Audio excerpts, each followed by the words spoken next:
An ancient structure, the largest of its kind, is standing silent and ominous in the Egyptian desert. What if this pyramid, the Pyramid of Cheops, isn't just an ancient tomb? What if it's the colossal foundation of a long-lost technology far beyond our understanding, built as part of an ancient space elevator? A space elevator sounds like something out of a futuristic sci-fi movie. It's a massive cable anchored to Earth and going all the way up to the stars, allowing travel to and from space without rockets. What if someone managed to build it millennia before us? Let's start with the pyramid itself. The Pyramid of Cheops isn't just any pyramid. It's the heaviest and most precise of all the pyramids on our planet. Historians believe it's around 4,500 years old. But there's an opinion that it might be much, much older. Some claim that there's evidence supporting this theory, but it has been dismissed by Egyptologists. Probably because it doesn't fit the established story, or because the implications are too world-shaking. Now, look at the pyramid structure, at these huge blocks stacked with laser-like precision, aligned to true north, rising up in a sharp, stable form. Inside, there are only a few narrow, sloping corridors and a small number of rooms. The corridors don't even make sense for human movement. They're narrow, angular, probably designed to accommodate something else, something functional. The passages themselves look more like maintenance tunnels than ceremonial spaces. They don't even run horizontally, slanting inward and downward as if carrying some hidden purpose. There are also diagonal channels running from the edges toward the center, their purpose unknown. Lubrication channels or pressure tunnels. And then there's the main room, situated close to the pyramid's heart, but not right in the center. Why? Now look at this bizarre vertical shaft at the very top, piercing downward toward the center. Around the pyramid, there's rust, thousands of tons of it. What if it's the remnants of a technological complex? An ancient spaceport decayed into dust and debris millennia ago? Could the rooms have been technical chambers for maintaining the impossible? A cable that stretched all the way into space? Then the corridors and channels could have been used to stabilize, fasten, or even power this mysterious device. Historians insist these pyramids were tombs or ritual sites. At the same time, when archaeologists can't explain an ancient structure, they often default to religious use. The truth may be far more practical and shocking. The pyramid could have served as the base of an immense, stabilizing structure designed to extend a cable toward space. An ancient civilization could have built it to efficiently transport massive loads into orbit. A space elevator would have been efficient and economical and could have supported an advanced society's need for regular, dependable access to the sky. The pyramid's mass is beyond belief, and it might not be an accident. To anchor something like a space elevator, a structure would need to resist the pull of a cable stretching thousands of miles into orbit. It would need to balance centrifugal force with monumental gravity, and this colossal stone pyramid could have been that counterweight. And the pyramid's inner rooms, corridors, and channels might have served specific technical purposes. Next to the Pyramid of Cheops, there's the slightly smaller Pyramid of Khafra. It has similar diagonal corridors, similar central rooms, and the same purposeful alignment. Could it have been a version 1 space elevator? A prototype of the technology used in Cheops? Like old runways left abandoned at an airport, Khafra could be the first draft of something far grander. You might ask, why would anyone need such a colossal structure in the ancient past? Well, because the further you advance, the more you seek efficiency. A space elevator is the ultimate economical solution for transporting huge amounts of cargo to and from orbit. It's the dream of modern engineers, and maybe it was the achievement of an ancient society. We barely know who lived on Earth 10,000 years ago, let alone what technology they might have wielded. What if there was once a civilization advanced enough to build such an elevator? They may not have been human altogether. Maybe they were visitors. Perhaps they were Earth-based. We might never find the answers to this mystery. There are mysterious plasma bubbles floating around the pyramids of Giza. As bizarre as that might sound, let's get one thing clear right off the bat. There's nothing extraterrestrial going on here. Plasma bubbles are those weather anomalies that form in a layer of Earth's atmosphere called the ionosphere. This is an invisible layer surrounding our planet that stretches roughly from 50 to 400 miles above Earth's surface, right at the edge of space. In this layer, The sun, being the giant hot power that it is, basically cooks gases, splitting them into electrically charged particles called plasma. Here's where it gets interesting. At night, especially near the equator, these charged particles get disturbed, and when a bunch of them suddenly vanish at the same time, it forms what we call a plasma bubble. Imagine it like a big empty pocket where the plasma is missing or its quantity is lowered. But it's only considered a plasma bubble if this phenomenon occurs on a large scale, typically around 62 miles in size. If you're already packing your suitcase for Egypt and have put binoculars to look at the tips of the pyramids, I'm sorry to say that we can't see these plasma bubbles with the unaided eye. It's all happening way above our heads, completely invisible to us. Scientists need to use special equipment, like the Latitude Long-Range Ionosphere Radar, or LARID, to detect these bubbles. This advanced technology helps researchers track and observe the movement and formation of plasma bubbles in real time. This formation, by the way, can be triggered by solar storms. That brings us to November 2023, when an impressive solar storm occurred. On a scale from 1 to 5, this one was classified as a G3, which is considered a strong event. Solar storms occur when sunspots are basically cooler, darker areas on the sun's surface, release bursts of energy into space. These flares triggered several geomagnetic storms on Earth. While this might sound like doomsday stuff, it didn't disrupt our daily lives too much.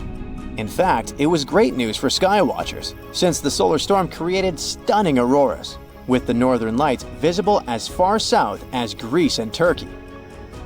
But this particular storm in 2023 also had another interesting consequence. It caused the largest plasma bubble ever recorded by the Chinese radar. This phenomenon was so massive that it covered regions as far apart as the Egyptian pyramids and the Midway Islands in the Pacific Ocean. Now that's a huge distance, and it is a big deal for science. And that's because plasma bubbles are a growing threat to modern technology. Experts say they can disrupt satellite communications and GPS systems. So if you're using Google Maps or Waze and suddenly it can't figure out where you are, a plasma bubble might be to blame. Great. We now know what's going on with those bubbles, detected above the pyramids of Giza. But things get even weirder inside this ancient construction. Apparently, the Great Pyramid of Giza has the ability to concentrate electromagnetic energy within its interior. A couple of years ago, a group of researchers decided to see what would happen if they took this ancient architecture and hit it with radio waves. I mean, waves that are similar to the kind your phone uses, but on a much larger scale, up to 1,900 feet long. But since they couldn't just start blasting radio waves at the actual pyramid, they did the next best thing: computer modeling. Using these simulations, the researchers discovered something incredible. The Great Pyramid can actually concentrate electromagnetic energy within its internal chambers, as well as underneath its base, where an unfinished chamber is located. By concentrate, I mean something like trap it. For example, when you shout into a cave, you hear your voice echo back, right? The sound waves don't just disappear, they bounce around and get focused. Similarly, when radio waves hit the pyramid, they don't just pass through or around it. Instead, they get absorbed, bounce around, and focus inside and underneath the pyramid. Our list of mysterious phenomena surrounding the Egyptian pyramids doesn't end there. Inside the pyramid, there's a long, narrow passage that leads to what's known as the King's Chamber. This room sits at the center of the pyramid, and it's believed to have been the final resting place of Pharaoh Khufu, the ancient Egyptian leader who commissioned the entire thing over 4,000 years ago. When visitors step into the King's Chamber, two things normally strike them: the room's incredible acoustics and its heavy, imposing structure, which is entirely lined with red granite. Recently, scientists have started to connect these two facts. Some researchers now believe that the King's Chamber might be able to catch or pick up sound energy generated from other parts of the pyramid. In other words, this room might have been designed to amplify sound in a way that no other chamber in the pyramid can. To test this theory, researchers conducted an experiment where they sang in the Queen's Chamber, which is located directly below the King's Chamber. Here's where it gets wild. The music couldn't be heard in the lower underground rooms of the pyramid, but it sounded loud and clear in the King's Chamber. One possible explanation for this is the type of stone used in the King's Chamber: pink granite. Granite is known for its piezoelectric properties, meaning it can absorb energy from its surroundings, like sound vibrations, and convert it into electrical energy. This suggests that the chamber's unique acoustics might be due to more than just the shape of the room. It could be that the granite itself plays a role in amplifying and concentrating sound waves. According to scientists, these discoveries open up a whole new field of research into the pyramid's potential. Could the ancient pyramids have somehow harnessed the energy created by sound waves, or even Earth's natural vibrations? It might sound far-fetched, but considering the granite's piezoelectric properties are well documented in modern science, it's not entirely impossible. Who knows? Maybe we've only just scratched the surface of what the pyramids were truly capable of. Speaking of just scratching the surface, there's even more to think about, like how the pyramids ended up in such a perfect location. It seems the builders lined up the Great Pyramid with the cardinal points, meaning its sides are almost perfectly aligned with the four main directions: north, south, east, and west. There are many theories about how they did it, but one study suggests that Egyptians might have used the fall equinox to achieve this perfect alignment. During the equinox, the sun rises and sets directly in the east and west. It probably made it easier for builders to use the sun's position as a guide. By watching the sun during this time, they could make sure the pyramids were positioned just right. If we think about all these strange things about the pyramids, I mean their perfect alignment, the ability to concentrate radio waves, and the materials used in the chambers that might generate electrical energy, could the real purpose of the pyramids actually be much more complex than just being tombs? Well, Nikola Tesla thought so. It is said that the famous inventor and engineer was kind of obsessed with the Egyptian pyramids, and he wondered if they might actually be giant energy transmitters. He believed the shape and position of the pyramids could help them function as huge generators, capable of producing free, limitless energy.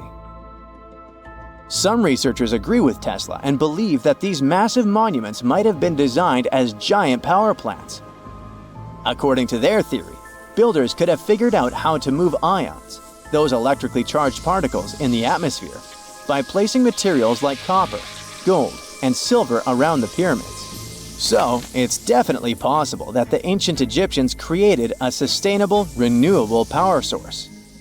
Although this is a very interesting thought, we haven't been able to confirm this theory, and the true purpose of the pyramids remain one of humanity's biggest mysteries.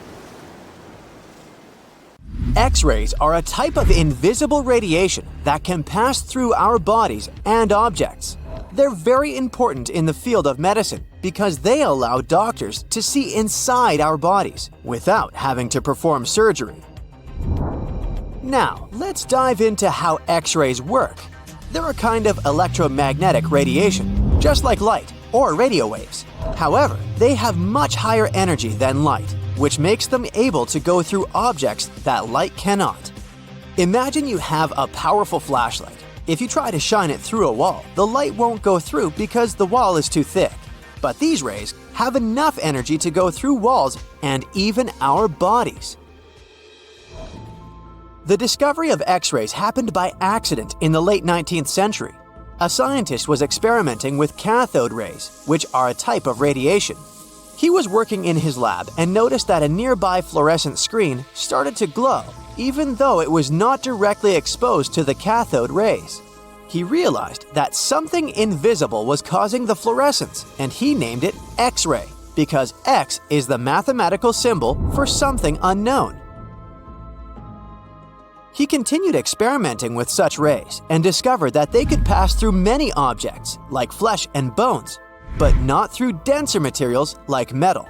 He also found that X-rays could create images on photographic plates, just like a camera takes pictures. The way this works is quite fascinating. Imagine you're standing in front of a bright light and you hold your hand in front of your face. Your hand blocks the light and you can't see through it. But if you place a sheet of tissue paper in front of your hand, some light will pass through, and you'll be able to see the outline of your hand. X-rays work in a similar way. When a doctor wants to take an X-ray of a part of your body, they will ask you to stand or lie down next to a machine. This device has a special plate that can capture the image. Let's say the doctor wants to further examine your arm. They will place the X-ray plate on one side of your arm and the machine on the other side. Then, the machine will produce a controlled burst of X-rays that pass through your arm. Remember how we talked about the tissue paper allowing some light to pass through? Well, in this case, some of those X-rays will go through your arm, while others will be absorbed or blocked by the denser parts of your body, like bones. The plate captures the X-rays that pass through your arm, and it creates an image. This image shows the bones and other structures inside your body, allowing the doctor to see if there are any problems or injuries. Now, you might be wondering why X-rays can pass through some things but not others. It has to do with the density and composition of the objects. Denser materials like bones absorb more X-rays, so they appear white in the image. So when you look at the result, you'll see your bones as white shapes. Other tissues like muscles and organs are less dense and allow some of those rays to pass through, so they appear as gray shadows. What if I told you there's a whole new way you can peek inside objects, but without using X-rays? I'm not talking about magic powers. Take a comfortable seat while I explain what muography is. This fascinating scientific technique allows us to see inside objects and even beneath the Earth's surface using a special type of particle called a muon. These elementary particles are very similar to electrons, but they're much heavier. They are created high up in the Earth's atmosphere when cosmic rays, which are particles coming from space, collide with the air molecules. Now, muons are special because they can pierce through different materials. They can pass through rock, soil, and even buildings. Scientists realized this potential back in the 1950s when they were studying cosmic rays and noticed that some of the particles could pass through thick materials. The first muography experiments took place in the 60s. Specialists discovered that muons can be detected using special devices called muon detectors.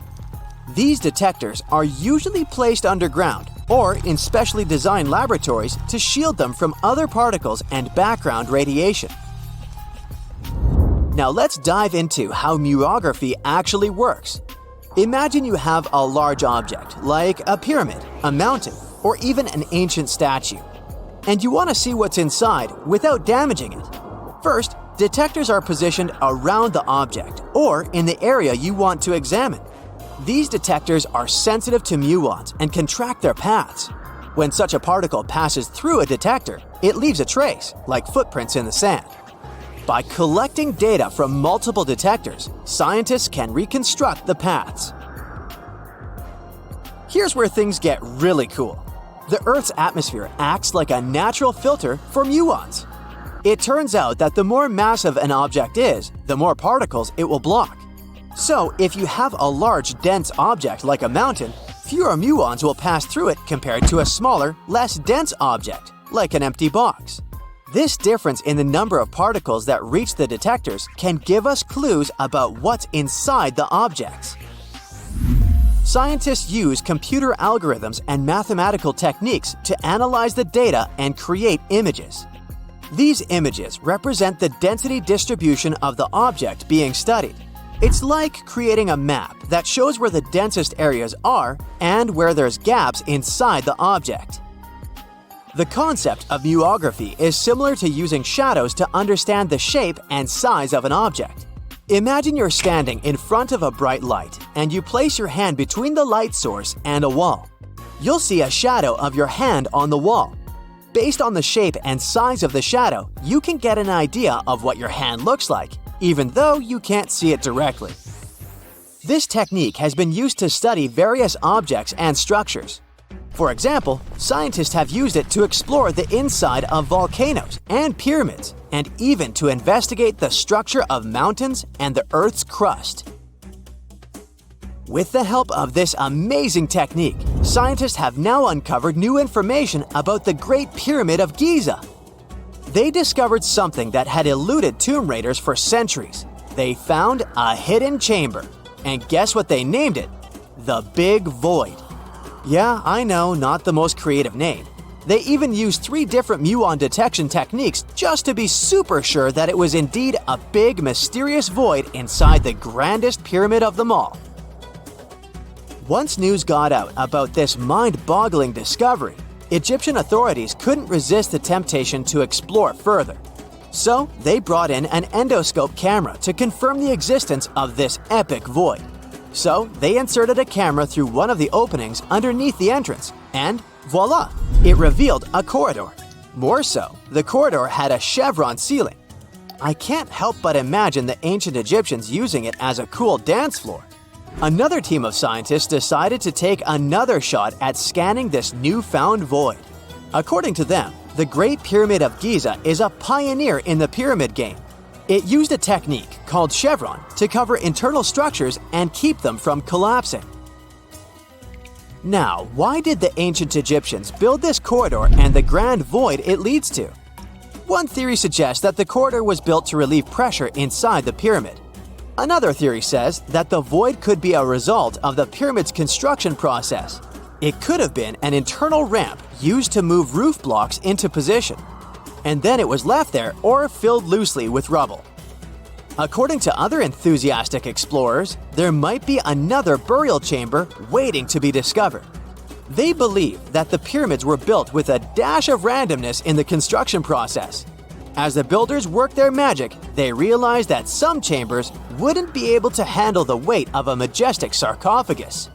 So they made adjustments on the fly, creating new plans as they went along.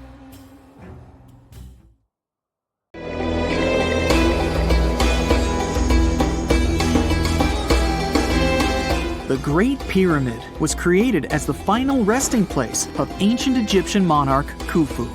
According to legend, French leader Napoleon entered the Great Pyramid and came back out looking shaken and super pale. He never revealed what he saw inside, but whatever it was is said to have affected him for the rest of his life. When Napoleon entered the pyramid, he would have walked through a super tight and ascending passageway. He'd then go through another passageway, known as the Great Chamber.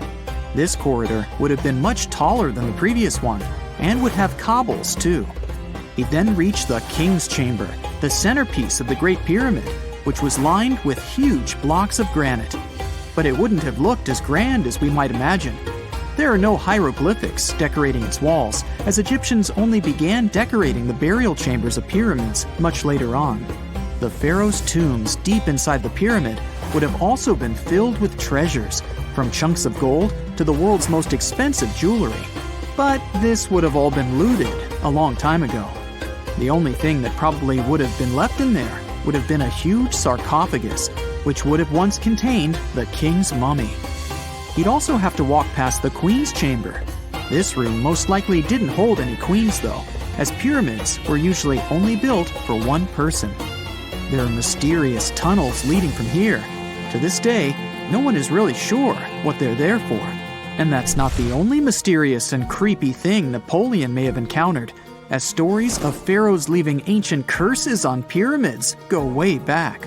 Many pyramids had warnings written on the outside, telling of horrifying things that would happen to those who entered and disturbed the peace. We might not know what exactly Napoleon found in the Great Pyramid that scared him so much, but we know for sure what was found in Tutankhamun's tomb. Tutankhamun was an ancient Egyptian pharaoh who was only 8 or 9 years old when he took to the throne.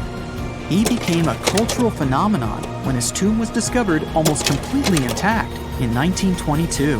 His pyramid sits in the Valley of Kings in Thebes, modern Luxor, which is in Egypt. Unlike the Great Pyramid, Tutankhamun's tomb was covered in beautiful wall decorations. The walls told the story of how he would travel to the afterlife through the underworld.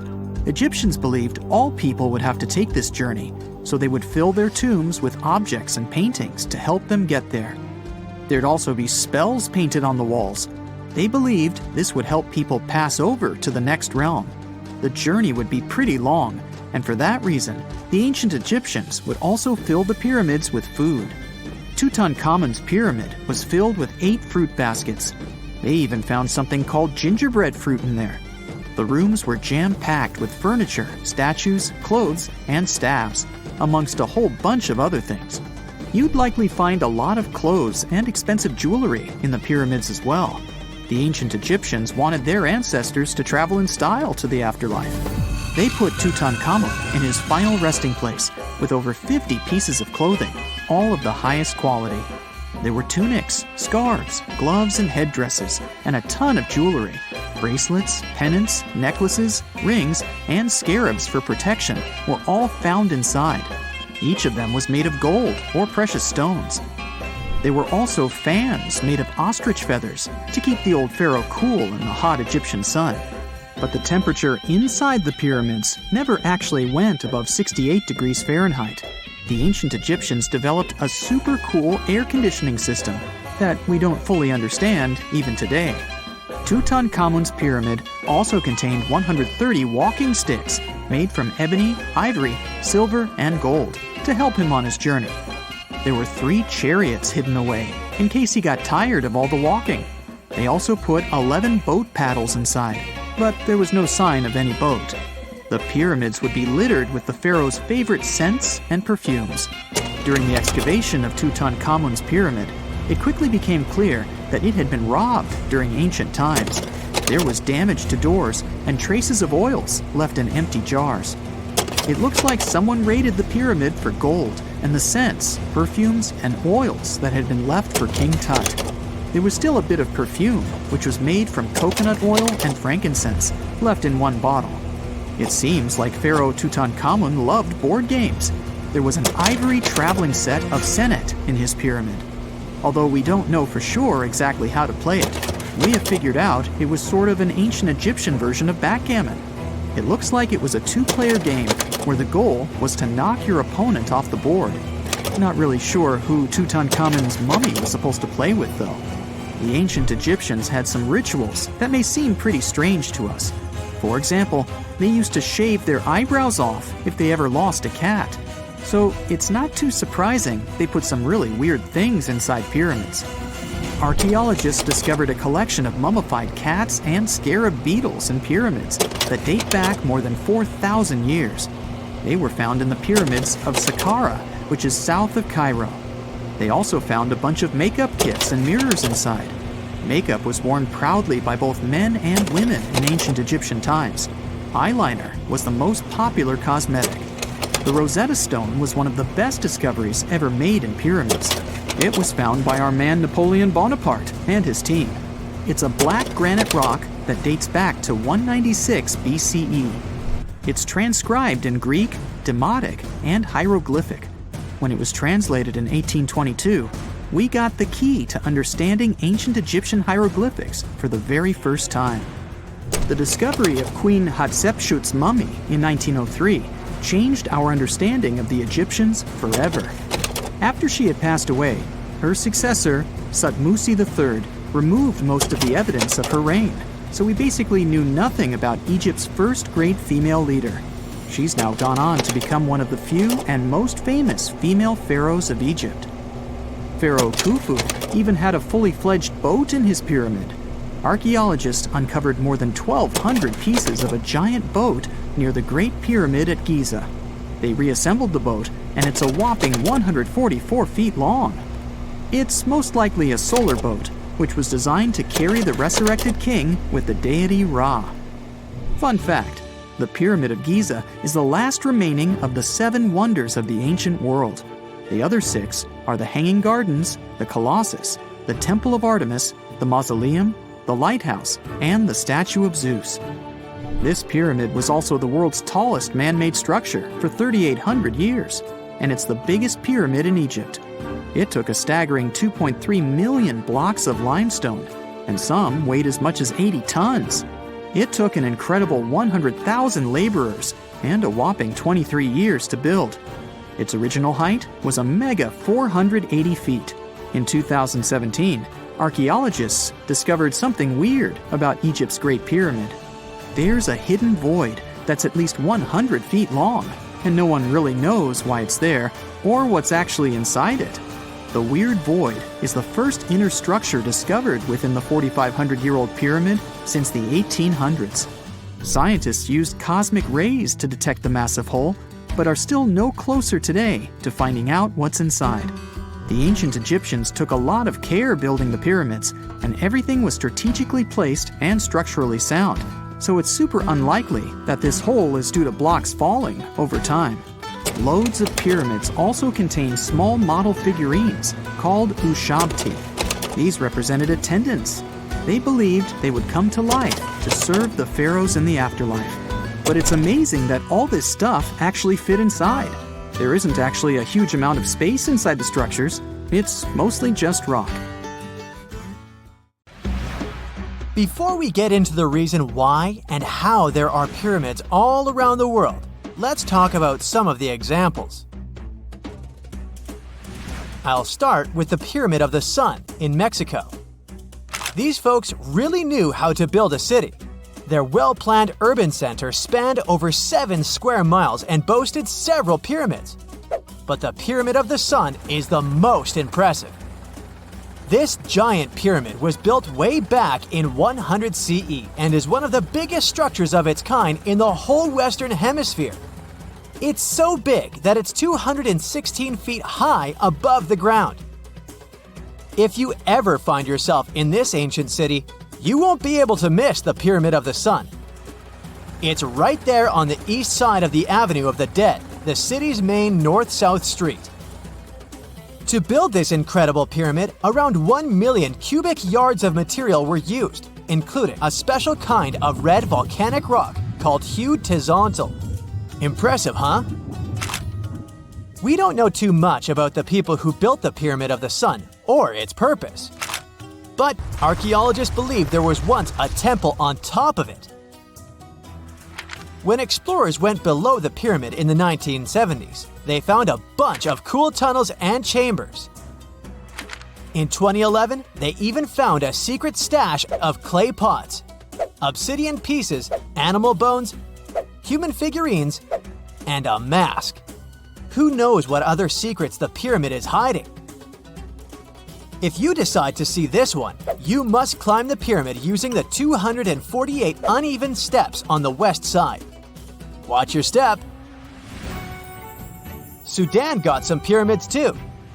Nubian pyramids aren't as big as the ones in Egypt, but they still got around 200 of them. These ancient pyramids have been home to the tombs of the pharaohs of the Meroitic kingdom for almost 1,000 years, who ruled Egypt from Nubia to the Mediterranean Sea. The pyramids at Meroe were constructed using granite and reddish sandstone. Oh, and did you know that Sudan has more ancient pyramids than Egypt? The Kushite pyramids depict the indigenous architecture and burial traditions of Nubia's Napata and Meroe kingdoms, which ancient Egypt influenced. Meroe, the burial site of over 40 queens and kings, is the most extensive Nubian pyramid site. The tomb walls depict mummified royals bedecked in jewelry, their wooden caskets containing bows, quivers of arrows, and other artifacts pointing to the Meroitic relationship and trade with Egyptian and Greek civilizations.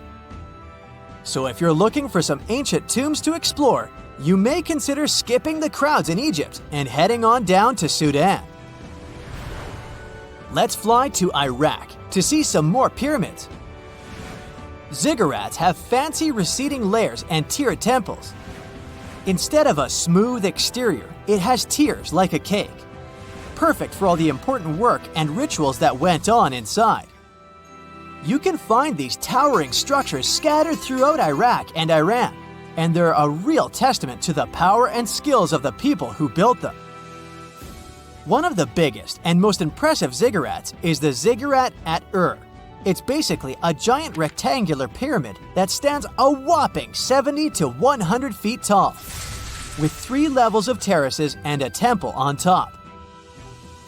Can you imagine how many baked bricks it took to build that thing? Try 720,000 for just the lower portion. This particular ziggurat was built for Sumerian king Ur-Nammu. Similar to other ones, this pyramid has been around for thousands of years, so it got a little rough around the edges. Thankfully, the Babylonian king Nebuchadnezzar II and some archaeologists came to the rescue in the 6th and 20th centuries respectively, and now you can find this near Talil Air Base.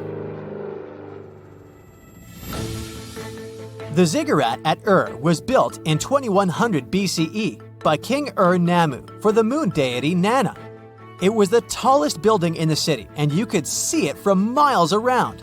It was like the medieval cathedral spire of its day. People would come here to bring their agricultural surplus and get their food allotments and seek spiritual nourishment. Sadly, the Nana temple at the top of the ziggurat didn't survive, but we do have some blue glazed bricks that may have been part of its decoration. The lower parts of the ziggurat are pretty amazing though. The architects even included holes in the temple's baked exterior to let the water evaporate from its core. Since we explored some of the pyramids on our planet, let's take a broader perspective. They can be found in many parts of the world. Egypt has over 100 pyramids, double that number in Sudan, and dozens of others are scattered in the Middle East and China. The Americas have the most pyramids in total, with more pyramids than the rest of the world combined. These pyramids are located in Mexico, Guatemala, Honduras, and El Salvador. Time to know more about the evolution of pyramids through history. The oldest pyramid is in Egypt. This pyramid was a step pyramid, which was created by placing one layer of stone on top of another. The pharaoh Sneferu is credited with creating the pyramid shape we recognize today. During his 45-year reign, he built 3 pyramids.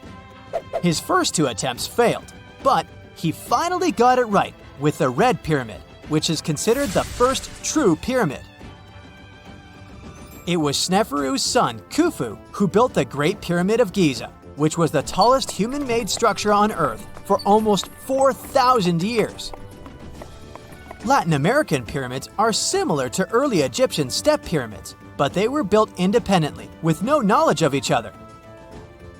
The pyramids in Sudan were built around 700 BCE and are tall, but much narrower than those in Egypt. How in the world did all these civilizations build these things without even texting each other? After all, the Aztecs, Mayans, and ancient Egyptians were about as different as possible. But despite their cultural differences, they all seem to agree on one thing. Pyramids were pretty cool. Step pyramids are all around the world because they were the most feasible and stable way to build large and tall structures without access to lighter building materials like wood and metal.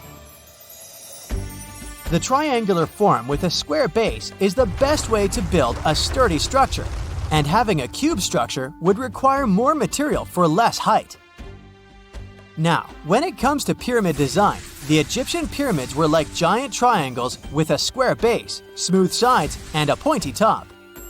On the other hand, the Aztecs and Mayans went for a tiered cake look, with steps leading up to a flat platform on top. So, while all these pyramids share the same basic shape, they have their own unique flair.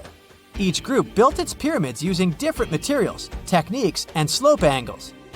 So while they may have been inspired by each other's work occasionally, they were just doing their own thing. Egyptian pyramids had smooth, angled sides that were designed to help the pharaoh's soul ascend to heaven. The Pyramid of the Sun was built over a series of caves that served as a passageway for the deities. The Maya built the temple of Kukulkan in Chichen Itza to honor the deity Kukulkan, usually represented by a serpent. Nicknamed El Castillo, it has 91 steps on each side, plus a platform. That's 365 steps. one for each day of the Mayan calendar. Tell me, Brightsiders, how were pyramids built? To begin with, humans made them, not a foreign race from space that landed on Earth. You see, one thing that all pyramids have in common is that they were built without advanced tools or even the wheel. It took a lot of people to build them, including skilled laborers and architects. For example, it's estimated that 20,000 people built the Great Pyramid of Giza, and it's believed that most of them were skilled laborers. Building pyramids was a massive undertaking that required years of planning and effort. The Great Pyramid at Cholula, Mexico, took 600 years to complete. If there's a question that still baffles archaeologists to this day, it's this one. How did the ancient Egyptians build those magnificent pyramids? As far as we know today, their resources were quite limited, especially in terms of tools and building materials. We still don't have a fully satisfying answer, but hey, we've got some pretty amazing theories worth considering. The leading contender among these theories involves the clever Egyptians employing a sneaky strategy. Now picture this. They constructed a slanted and curving mound made of bricks, earth, and sand encircling the pyramid to be. As the pyramid grew taller and taller, they simply increased the height and length of this wacky structure. It's like they were playing an ancient game of Jenga. Now, how did they get those massive stone blocks up there? Well, according to the legendary ancient Greek historian Herodotus, they used sleds, rollers, and levers. It sounds like they turned construction into a supersized game of tug-of-war. And guess what? Herodotus also claimed that the Great Pyramid, the one from Giza, the granddaddy of them all, took a whopping 20 years to build. There's more. Herodotus also dropped a mind-boggling number on us. 100,000 men were supposedly involved in this pyramid extravaganza. Did they hire the entire Egyptian population? Well, it might not be as far-fetched as it sounds. These men were probably mostly farmers, so they probably focused on the pyramids when there wasn't much work to be done in the fields. Like during the flood season of the Nile River. Obviously, specialists in the archaeological community had something to add to this theory. By the late 20th century, they discovered some evidence that suggests the workforce might have been smaller and more permanent than previously thought. Instead of a massive army of 100,000 pyramid builders, they proposed that a modest crew of around 20,000 workers, accompanied by support personnel like bakers, physicians, and even spiritual leaders, could have gotten the job done. There was also this theory that claimed that the pyramids were actually built from the top downward. It suggested that these colossal structures were nothing more than isolated hills used as quarries. The stones were supposedly drawn from these hills, and over time, competing engineers took charge and transformed them into the iconic pyramids we know today. Now, before you dismiss this theory as a wild fantasy, some folks thought it wasn't completely crazy. After all, there are instances where isolated hills exist, so maybe this theory had a tiny glimmer of truth. Whether it involved ramp building or ingenious work schedules, one thing is clear. Those pyramids have definitely left their mark on history and on our imaginations. Now, speaking of ancient Egyptian mysteries, there's this gigantic unfinished obelisk sitting in ancient Egypt, and scientists are trying to figure out how it was shaped. Now, some people suggest that our industrious ancestors used handheld pounders to get the job done. One expert has a different take on the matter, though. He argues that if we take a closer look at the pattern left behind by the shaping tool, we'll notice something peculiar. The walls of the trenches surrounding the obelisk display a neat and even pattern, which is pretty unlikely if they were pounded away by mere mortal hands. According to this expert, those horizontal striations are usually the result of a tool that takes breaks while removing material, leaving its mark on the surface. But wait, there's more. Imagine the tool being rocked back and forth against the trench walls, clearing away the waste to keep the trench from narrowing. Well, in that case, the tool might have left some funky horizontal striations where it was pressed against the sidewall. This sounds like some fancy technology at play, don't you think? And guess what? The dynastic Egyptians probably didn't have access to that kind of know-how. Another famous Egyptologist from way back also uncovered a bunch of core drills during his adventures. Although the actual drill bits are missing, his collection houses these particular core remnants made of limestone, alabaster, and even granite. These constructions aren't the only amazing thing the ancient Egyptians left behind, though. As it turns out, the Egyptians were the genius minds behind the creation of the handheld mirror. Yeah, that little mirror you use every day to check yourself out. But here's the twist. These mirrors are like pieces of art. They were decorated with inscriptions and figures. But that's not all. The Egyptians had a serious concern with their appearance. They knew the importance of personal hygiene and looking fabulous. So, in their quest for pearly whites, they invented toothbrushes and toothpaste. Dental problems were pretty common back then, and their smiles weren't exactly all white. Dentistry wasn't their strongest suit, you see. Maybe their minds were distracted by all that pyramid building. So that doesn't mean those ancient toothpaste recipes weren't amazing. One delightful concoction included rock salt, mint, dried iris petals, and pepper. Some brave dentists in the 21st century tried it out, and it worked pretty well. Ground-up ash was also used in another recipe to create a tooth cleansing paste. Mint was missing, so that didn't do much for their breath. That's when the genius Egyptians came up with the world's first breath mints. They made tablets from heated spices like cinnamon, and they mixed it with honey.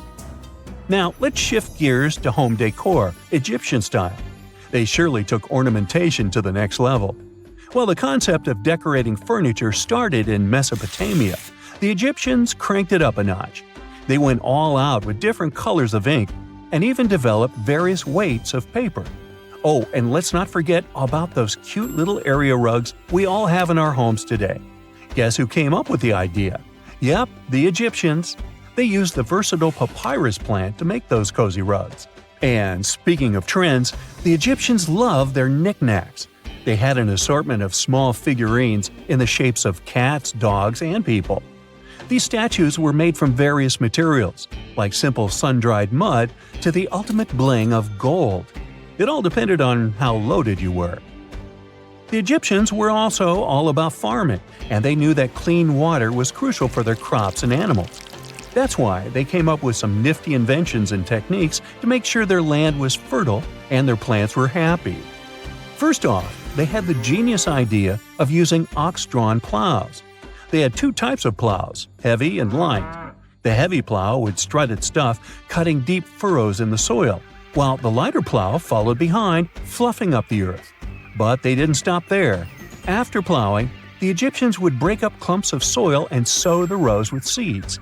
To give those seeds a good old squish into the furrows, they'd march their livestock across the field, effectively closing up the furrows. But hey, all that hard work would be pointless if their seeds were as dry as the Sahara. That's where irrigation comes into play. The Egyptians were so good at it that other cultures, like the Greeks and Romans, couldn't help but copy their techniques. Now let's switch gears and talk about the marvelous architecture of ancient Egypt. These folks weren't just skilled farmers, they were also architectural maestros. They built these fancy canals to carry water to farms and villages, and boy, did they know how to make those canals look pretty. Just imagine strolling along a canal lined with ornate structures. The pharaoh Ramesses the Great was quite the overachiever when it came to construction. One of his mind-blowing creations was the construction located at Abu Simbel. This building was designed so that twice a year, the sun would shine directly into it and illuminate the statues of Ramesses. And let's not forget about the corbelled arch. Without this architectural gem, we'd be missing out on some mind-boggling structures like the Great Pyramid. The Egyptians knew how to make things stand tall and proud, thanks to their engineering and construction wizardry. They built grand halls and inner sanctums that make your jaw drop. And some of these temples doubled as astronomical observatories. The year is 1923. Two teenagers sneak out of their homes in the middle of the night in Florida City. Rumor had it that an old man was building a rock castle by himself. But every time someone tried to see what the old man was doing, he would stop working. The curious teens managed to sneak into Ed's backyard and saw something they could later describe as magic. They recalled seeing rocks moving around like helium balloons. The old man was moving up to 30 tons of stone by himself to build his castle. Even if he didn't allow anyone to see him working, he would proudly talk about it around the town. But whenever people asked how he was building a stone castle all on his own, he simply answered, "I cracked the secret of the pyramids." This story begins in Latvia, Edward Leedskalnin's home country. Edward was born in a small village on January 12, 1887. He was born in a family of stonemasons, which is probably where he learned ancient techniques of building. However, he grew up as a sickly boy, which meant he could never carry much weight or undergo heavy physical activity. At the age of 26, an unfortunate turn of events determined Ed's fate. The love of his life broke off their engagement, and heartbroken Ed decided to move to the United States. He lived in a couple of American states before finally moving to Florida, where his life's adventure started. Ed spent years searching for the right spot of land to build his dream house. He always rejected good farmland. When people wondered why, he only smiled. Finally, when he bought land of his own, it was deemed terrible by his close friends. The soil was bedrock. He could neither plow nor farm it, but it seemed perfect for what he was seeking to build. Ed's close friends would often describe him as eccentric. When asked why he wanted to build a house, he would only say, "It's for my sweet 16. Someday she's coming back." Then, he changed the topic of the conversation. It took Ed about 30 years to finish Coral Castle, and he did it all by himself. He would only work under the cloak of night and never let anyone see what he was doing. The completed Coral Castle embodies a number of unsolved mysteries. If you were to visit the site back then, you'd have to go through a 9-ton, 8-foot-tall revolving gate door that even a kid could push with just one finger. Ed was so proud of this door that he originally named the site Rock Gate Park. It was renamed Coral Castle only much later, after Ed's passing. Once inside, visitors would access the incredible wonders of Ed's constructions: towers, mystic symbols, furniture, and swing sets, all made entirely of monolithic blocks of stone. The stones are set on top of each other, using only their weight to keep them together.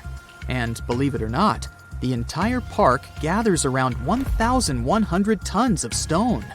Today, if you visit Ed's living quarters, you'll even see the simple instruments he used to construct all of this: chisels, hammers, ropes, and pulleys. The type of work he did is difficult even with modern-day equipment, let alone without it. Coral Castle's main mystery lies in how Ed managed to do it. The only photograph of Ed Leedskalnin at work shows a simple leverage structure of a chain hoist attached to a wooden tripod. The tripod was made of old telephone poles with a small wooden box on top. What was in the box is, of course, a mystery. Unfortunately, he took his secrets with him, not sharing the truth of his work with anyone else. Yet, not all is lost, as there are many theories and speculation surrounding what could have happened there. One theory says that there is a harmonic grid inside the Earth's surface, something that would create anti-gravity spots around the globe. It's believed that Coral Castle was built in such a spot. This could explain why it took Ed so long to find land that pleased him. Maybe what he was looking for was a place that allowed him to experiment with anti-gravity forces. Yet, whenever Ed talked about his work, he would say he understood the laws of weight and leverage, and, sure thing, that he had cracked the secret of the pyramid builders. And what secret is that, you might ask? According to Ed himself, it has to do with magnetism. He even published a pamphlet called Magnetic Current. There, he explains that every object has magnetic particles inside of them. A person just needs to understand where they are located inside such objects. This way, objects can be lifted and moved around without much effort, just like moving something heavy underwater. Researchers say that if we assume Ed Leedskalnin and the pyramid builders used the same technique, then it would only have taken 4,700 workers to build the Great Pyramid of Giza, instead of the 20,000 to 100,000 that is currently estimated. But this story just keeps on getting more and more mysterious. In the late 1920s, Ed was finishing the construction of Coral Castle in Florida City. Rumors about his work had spread around town. People said Ed was hiding a stash of money somewhere in his living quarters. One night, a group of men waited until Ed was alone and broke into the castle to rob him. They couldn't find the money and, luckily, didn't harm Ed. But in the following days, he decided that it was best he moved out of that land. Of course, he took more than his toothbrush along with him.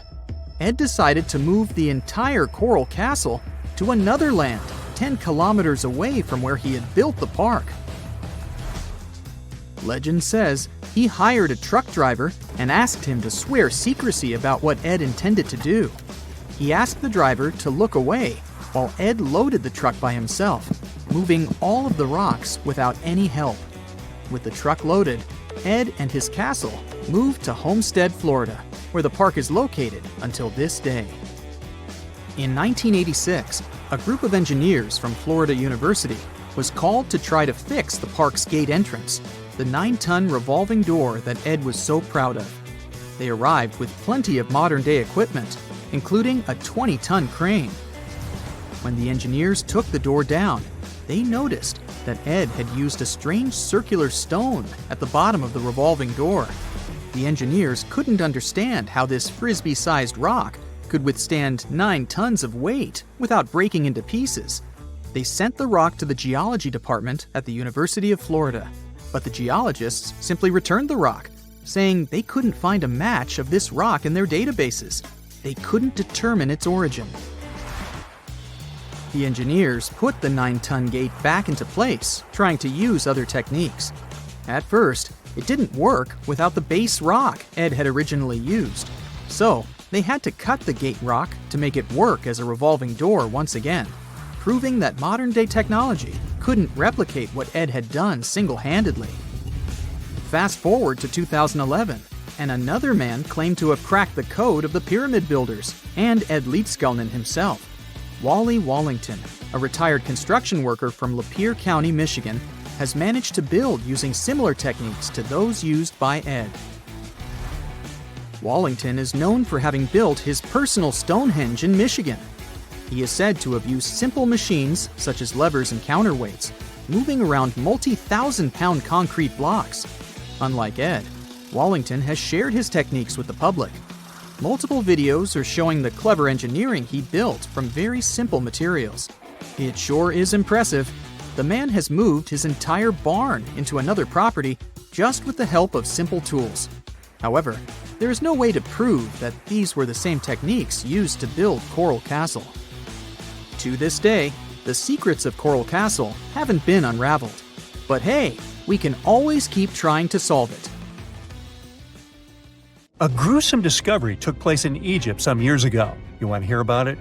16 human hands, carefully buried in 4 eerie pits.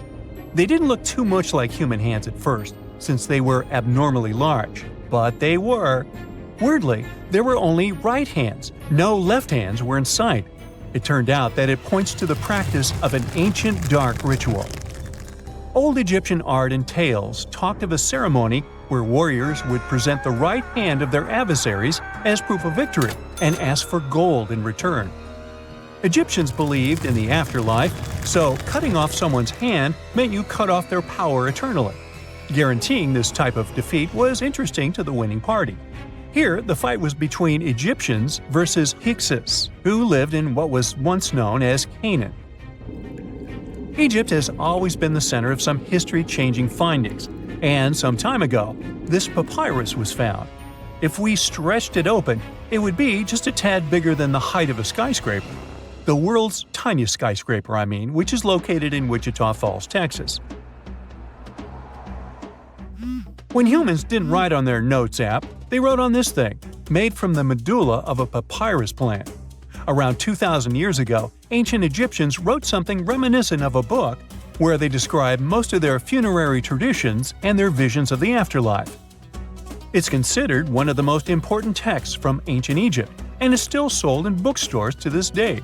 This ancient manuscript was unearthed from a chamber located just south of the Pyramid of Djoser, located in Saqqara. Oh yes, Djoser is the oldest pyramid in Egypt and not the Giza pyramids like most people think. So recently, the site of Saqqara buzzed with excited archaeologists who probably found one of Egypt's oldest complete mummies. They believe that this beautiful and well-preserved mummy was that of a wealthy man. He was discovered in a deep shaft, covered in layers of gold leaves. There are many symbols that show he was an important and wealthy man, like the band he wore on his head, the bracelet on his chest, and the fact that he was embalmed with a tunic, which was reserved for Egypt's finest. The most exciting part of the entire discovery was finding the resting place sealed with mortar, just as the ancient Egyptians had left it 4,300 years ago. Now this may sound weird, but back in 2008, archaeologists discovered a missing pyramid. Now it went missing because it deteriorated over the span of 4,000 years. Today, you can only see its base. It was a pretty important site back in ancient times. It is said that around the area of the pyramid, the ancients hosted a special type of ceremony where high priests would carry mummified remains of sacred bulls. Now here's a fun fact.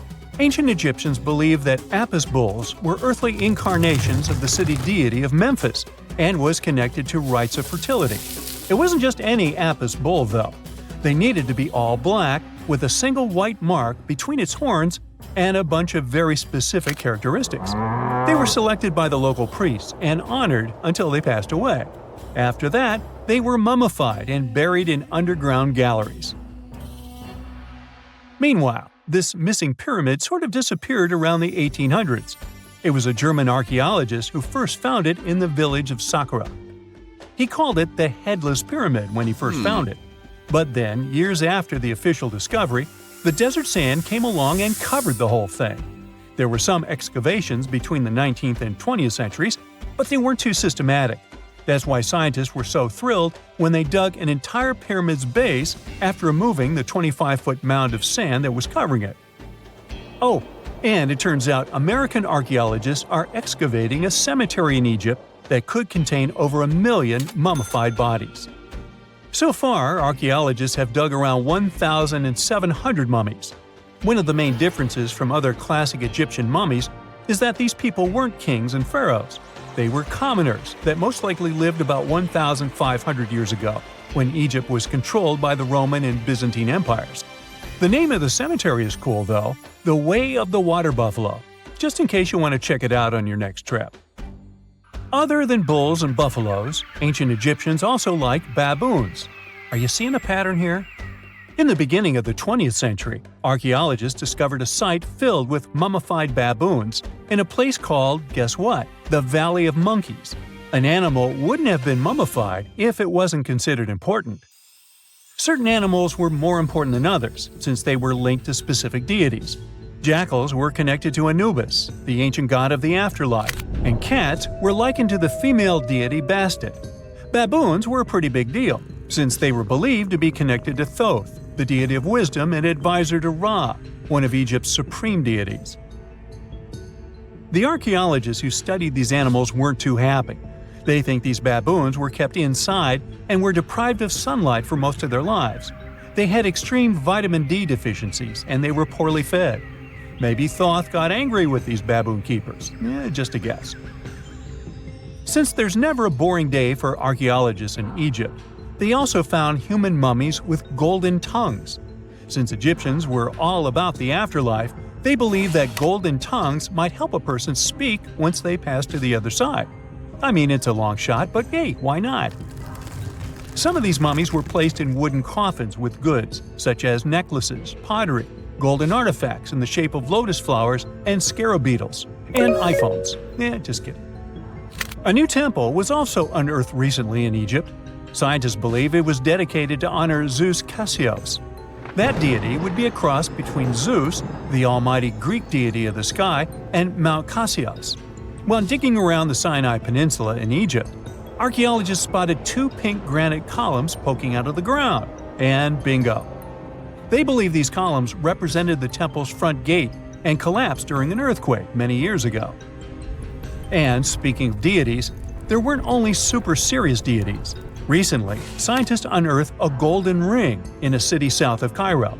No, Frodo, it's not magical. It was a normal gold ring, but it had the depiction of the deity of fun, officially named Bes. This deity is often described in sacred texts as a happy, chubby dwarf. Today, many tattoos we get are sorta deprived of any sense and are made of aesthetic purposes only.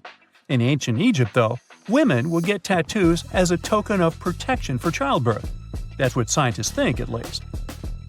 Around the Nile region, scientists found some mummies that had well-preserved tattoos, which is a rarity since the skin deteriorates so easily. 2 of these women tattooed their lower backs, and the drawings were simple. They were mostly pictures, including that same chubby dwarf we just talked about, Bes. He also had a side hustle as the protector of women during childbirth. Now, would you believe me if I told you ancient Egyptians invented robots? No? Well, that's because that's not entirely true. Sure, they were astronomers, mathematicians, and engineers, and somehow they also squeezed an eccentric invention into that package. An automated deity some scientists called Hathor. This wooden statue had been in the Metropolitan Museum of Art for years before someone noticed its secret. With the help of an X-ray machine, specialists discovered a mechanical operating system inside it. The pulley-like axis goes from the statue's shoulder to her left leg. When the system rotates, the statue raises and lowers her hand. Hey, pick me! Pick me! I got my hand up here. The story goes that 2 Mayan twin boys loved to play ball. Sure, they were really good at it, but they also made a lot of noise when playing. The lords of the underworld soon became bothered by the sound and summoned the 2 boys to the underworld, a place the Mayans called Xibalba. As soon as the boys reached their gloomy destination, the lords of the underworld began putting them through a series of tests. Soon enough, the inexperienced twin boys failed the tests and lost their lives. But this was not in vain. This sad event resulted in the appearance of a beautiful fruit tree. Soon enough, a young woman saw a beautiful fruit on this tree and reached up to pick it. Legend has it that soon after that, she gave birth to another set of twin boys named Hunahpu and Xibalba. Just like their ancestors, these twins were great ball players, but they were equally as loud, and the lords of the underworld became annoyed again. They decided to ask this pair of twins to come to play a game in the underworld, hoping to get rid of them too. When the twins arrived, the lords sent them through a number of frightening places. The first one was the House of Gloom, which was very dark. They then passed through the House of Knives, where they had to avoid getting injured. The twins then built a fire in the House of Cold, so that they didn't freeze, and ran through the House of Jaguars, where they tricked the animals into not eating them. Finally, they entered the House of Bats, where they seemed to have lost their luck. One of the bats managed to run off with Hunahpu's head. The lords then challenged the twins to play ball with them, but the boys were clearly at a disadvantage. Xibalba placed a turtle on Hunahpu's shoulders to make up for his lost head, and they began playing. As the lords became distracted by an animal near the court, Xibalba stole his brother's head and placed it back in its place. Much to the annoyance of the lords, the twins were now able to tie the game. Hunahpu and Xibalba continued to perform a series of tricks for the lords of the underworld. One of them involved Xibalba injuring Hunahpu and then bringing him back to life. The lords were so impressed by the twins' performance that they asked them to do the same trick on them. Of course, the twins agreed, but after performing their trick on some of the lords, they refused to revive them. Seeing what had happened, the lords of the underworld admitted defeat and begged for their lives, promising not to intervene in the lives of people ever again. Hunahpu and Xibalba were happy to have avenged their ancestors and gained the respect of the lords. Legend has it that the lords of heaven were so impressed by the twins that they took them to live in the sky by turning them into the moon and the sun. The Maya civilization was one of the most dominant indigenous societies in history, and their folklore and traditions are still discovered and studied today. They used to live in a territory called Mesoamerica. It was made up of modern-day Mexico and parts of Central America like Guatemala, Belize, Honduras, Yucatan Peninsula, and El Salvador. They lived from 1800 to 900 BCE and up to 900 to 1500 CE. Apart from their impressive legends, the Maya were very skilled inventors. They're known for their calendars, writing systems, farming methods, and sports. Their writing, for example, was found preserved on buildings and stone monuments, as well as in rare books and pottery. It's a system made out of more than 800 hieroglyphics in various combinations. Each of those signs was said to represent a syllable. Their writing system was deciphered by accident by Tatiana Proskorakov, an American woman who initially studied to be an architect. Since she didn't find a job in her field, she eventually became a Mayanist in her own right, despite not being academically trained. She was the first to notice that the Mayan upended frog glyph meant birth, and that their toothache glyph meant the date when the king ascended to the throne. It made it easier for scientists to pinpoint birthdays, as well as the names of the rulers of a specific Mayan dynasty. They also invented the concept of zero, which is seen as one of the greatest innovations in mathematics, physics, and human history altogether. Sure, even back then, people understood the idea of having nothing, but the concept of zero as a number is a relatively new invention. A fun fact about Mayans is that they really liked hats. The bigger your hat was, the more important you looked. Not only was it a sort of fashion statement, but it also made them look taller, which was a big deal for their aesthetic. The Mayans also came up with one of the most intricate and complex calendars in human history. It was the first to use zero as a placeholder. Their calendar ended on December 21st, 2012, which led some people to believe that it translated to the end of the world. Obviously, that was not the case. It just so happened that the date coincided with the end of a Mayan cycle of years. But you know, as advanced in science and astronomy as they were, they did make some mistakes. One of them was their belief that the world was flat. Their theory was that the four corners of the world were watched by the Brother Lords, who kept the sky from falling over their lands. Hats off for their menus, though, as they were well-known chocolate eaters. They turned eating chocolate into a form of art. The drink they made wasn't really like the hot chocolate we enjoy today, though. The recipe included mixing cacao with water, honey, chili pepper, cornmeal, and other ingredients to make a foamy, spicy drink. The ritual of drinking cacao was a crucial part of their celebrations. We're not done discovering all the amazing parts of their architecture and civilization. It was only a few years ago that a Maya pyramid was found at Tonina, in the Mexican state of Chiapas. It was estimated to be more than 1,000 years old. The reason why it escaped archaeologists for so long was that it lay hidden under what was believed to be a natural hill. The ruins of two Mayan cities have been recently discovered in the Mexican state of Campeche. Why didn't we find them until now? Well, they were concealed by really thick vegetation, which made it difficult for archaeologists to reach them. The Mayans didn't just disappear. Their descendants are still around today, many of them choosing to live in their ancestral homelands. You can find them in Guatemala, for example, where the Maya people make up the majority of the population. Overall, the Maya ethnic group contains people that speak different Mayan languages, such as Yucatec, Quiche, Quechua, or Mopan. They had no idea what a spa day was, but the Mayans really enjoyed a nice sweat once in a while. Sweat lodges were discovered around ancient Mayan sites. They were built out of stone or adobe. These rooms were an essential part of their cleansing and healthcare rituals. One of the earliest sweat lodges was found in Quello in northern Belize and appeared to date back 3,000 years. One of the most important parts of the Mayan culture was a ball game which they named Pix. It had both political and spiritual significance. We can see ball courts at important parts of Mayan archaeological sites. The main goal of the game was to pass a rubber ball through a very high stone hoop without using your hands. Basically, it was a combination of soccer and basketball. However, it could have serious consequences.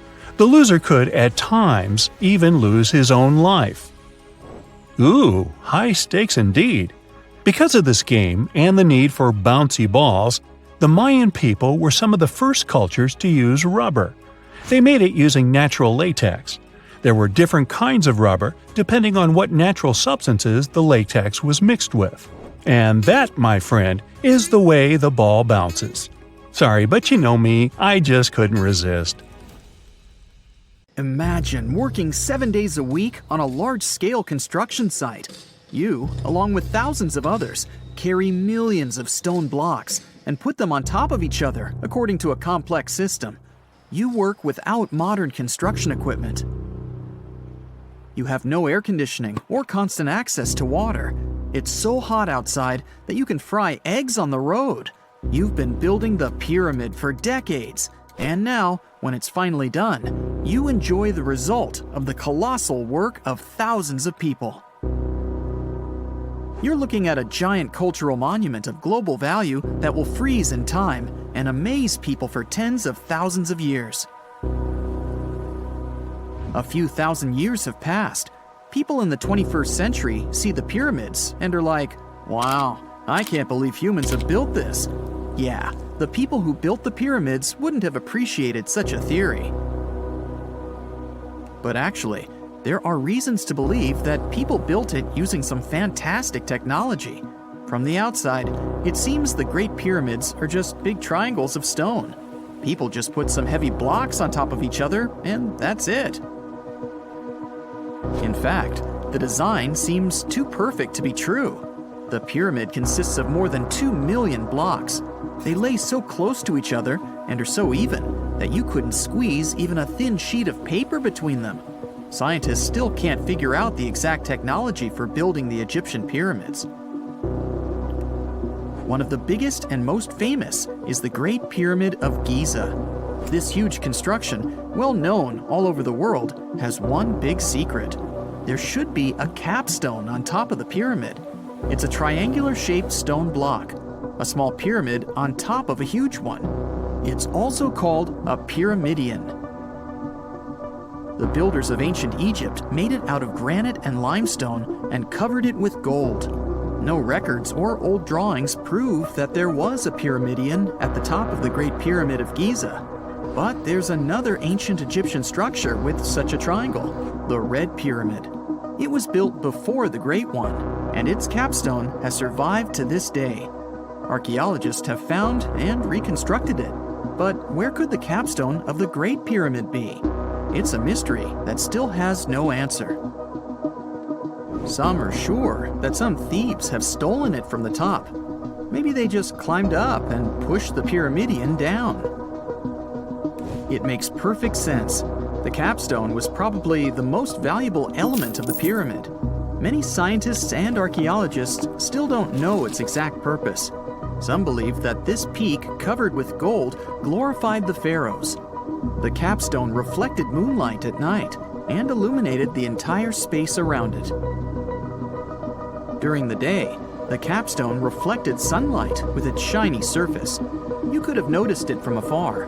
The top of the pyramid was a kind of guiding star for lost travelers. All other stone blocks of the pyramid consist of limestone. People polished them to make them look shiny. In the past, they were even glowing and reflected light. You could see glowing pyramids from space, although they looked like tiny lights. Over thousands of years, winds, sandstorms, and rains have changed the pyramid's appearance. If people had taken care of them all this time, they would have looked like something out of science fiction movies, or the pyramids from Las Vegas. But unfortunately, we will never see their original appearance. Some archaeologists and scientists believe that the capstone could absorb the sun's energy and distribute it evenly throughout the pyramid. No one knows precisely why the Egyptians needed this technology. There's a theory the pyramids are ancient energy systems. The pharaohs applied this energy to use some unique technologies that were more advanced than all the achievements of the 21st century. And the triangular shape of the pyramids was ideal for boosting this electromagnetic energy. In theory, solar radiation, or electromagnetic forces, accumulated at the top of the pyramid, filled the inner rooms, and then went down the walls to the base. Any surface distortion could prevent the flow from spreading, so they had to create a perfectly smooth surface. That's why they installed the blocks so that nobody could squeeze a needle or razor blade between them. Many people believe in this theory because they built the pyramids from limestone. This material can hold energy inside itself. In the inner part, they created granite deposits to cause air ionization, that is, to create an electric charge. They also dug channels under the pyramid for water to transmit electricity. And at the top, they put a gold capstone, the best conductor of electricity. So, this is how you get a great power generator. Different cultures used similar technologies to create electricity all over the world. But these are all theories. If it had been working, humanity would have used these technologies today. There are mentions of the metal industry, chemistry, engineering, physics, mathematics, and astronomy in some ancient records. Most scientists don't believe in all these things. We know the detailed stages of the technology's development in different cultures. In the 21st century, scientists, historians, and anthropologists can track the evolution of all modern devices. If people had created some technological inventions in ancient times, the history of the world would have looked different. Perhaps all the achievements of antiquity could have been wiped off the face of the earth by global cataclysms, and it can happen to us. Just imagine how people would dig up a laptop in 5,000 years. Perhaps they wouldn't understand what kind of device it is. Another Egyptian wonder surrounded by mystery is the statue of the Sphinx. The Egyptians carved it out of a single massive piece of limestone about 4.5 thousand years ago. But scientists still don't know the exact date of its construction or who built it. People painted the Sphinx in different colors, so it looked much brighter and more vivid in the distant past. It was shining just like the Great Pyramids. Anyway, time hasn't only changed its appearance, but its name too. Initially, the Egyptians called it Horemheb. The Greeks renamed it the Sphinx about a few hundred years after it had been built. The Sphinx emphasized the greatness of the rulers of Egypt. It also performed a symbolic function of a watchdog guarding the tomb of the pharaoh and the paths leading to it. This version sounds realistic, since archaeologists have discovered many secret entrances at the foot of the Sphinx. Perhaps these rooms and intricate tunnels lead to underground halls with treasures. And treasures don't always mean gold and jewelry. According to legends and theories, the Sphinx guards the Hall of Records, the storage of all humankind's knowledge. The information about the ancient mythical state of Atlantis could be there. You can find many detailed maps of the internal dungeons of the Sphinx on the internet. They show structures 12 stories deep under the statue. It looks like a small city filled with gold, scrolls of knowledge, and various ancient artifacts. But don't believe all these maps. These are just theories.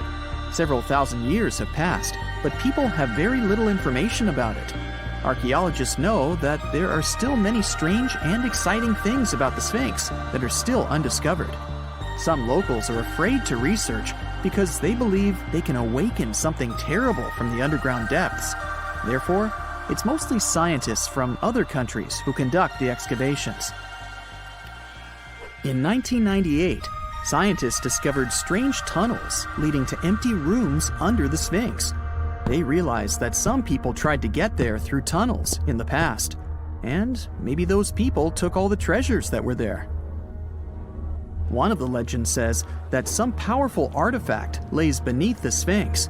Its technology can change the whole world, but the locals are hiding it because it can damage the planet. Some believe that you can find evidence of unknown technologies painted on the granite walls in the pharaohs' tombs. But most likely, these paintings and signs tell us the myths and legends of ancient Egypt. But what if Egyptian symbols and drawings are detailed instructions for using ancient technologies? What if the locals that lived at that time thought, people in the future won't be able to get energy themselves. Let's leave some detailed instructions for them. Anyway, there are many riddles and theories. In reality, the search for answers is a dangerous undertaking, since it's not easy to get into the underground halls. Excavations can ruin the structure of the entire Sphinx. Any person inside the tunnels may get lost and never be able to find their way back. Besides, it costs a lot of money. Now, what would be awesome is if people could invent some device that could scan underground areas and show their detailed models.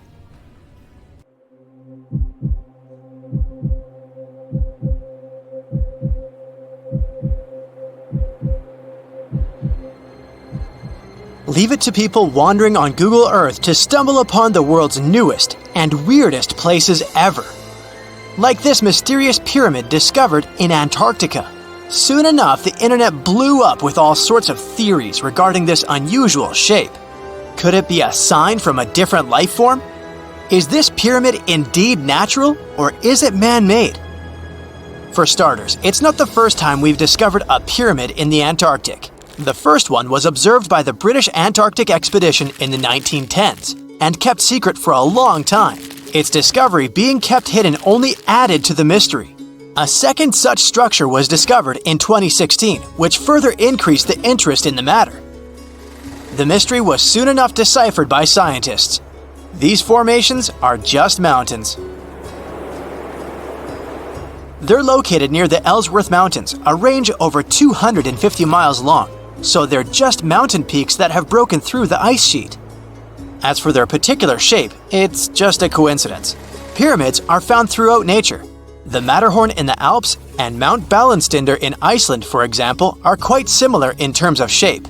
As for the official name of these peaks, they're called nunataks, or peaks of rock peeking through a glacier or an ice sheet. Antarctica has way more incredible features, like the fact that it's home of 60 to 90% of the world's fresh water. That's because its ice sheet is the biggest on our planet, stretching across 5.4 million square miles. I'll spare you the calculations, but that leaves only 1% of the continent ice-free. Antarctica's ice reaches 2.7 miles thick at its deepest point, meaning half the height of Mount Everest. Should it ever melt completely, our sea levels would rise to roughly 200 feet. It wasn't always this cold, though. At some point in our planet's history, Antarctica had some average temperatures as the city of Melbourne has today. It took a lot of research, but scientists figured out that Antarctica's temperatures could have reached up to 62.6 degrees Fahrenheit. Sure, that was 40 to 50 million years ago, but if you think about it, it was at the same time when dinosaurs roamed our Earth. Time is also different on this icy continent. All the lines of longitude that help us calculate different time zones merge into a single point at the South Pole. Here, there are 6 months of daylight in the summer, followed by 6 months of complete darkness during the colder season. So, scientists working here stay, on average, in the same time zone they've come from.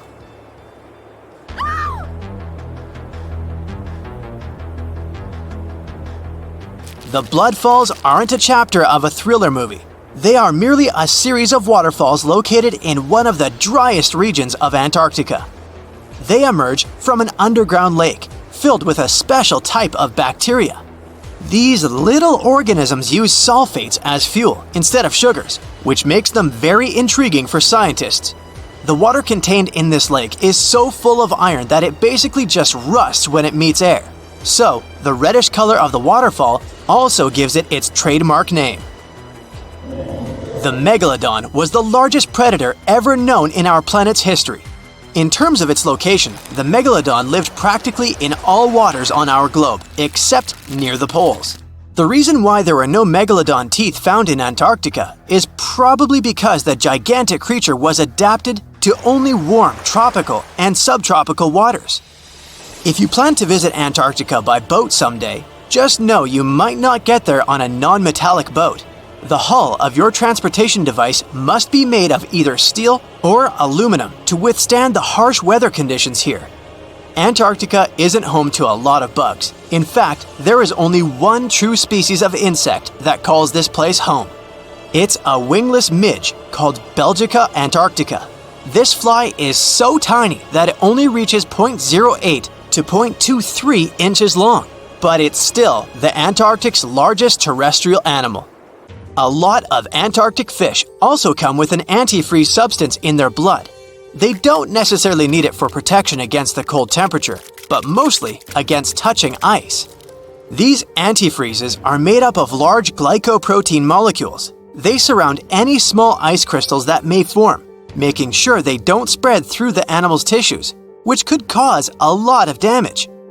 They also create a sort of small pillow blocking the sharp ice crystals, so they're less likely to cause any pain. It also doesn't rain a lot here on this icy continent, but one amazing meteorological quirk of Antarctica is that it's full of diamond dust. This dust is basically small ice crystals that pop out of humid air close to the Earth's surface. Think of it like an icy fog. As they flow through the air and get touched by sunlight, they begin to sparkle, making visitors here feel like they're surrounded by diamonds.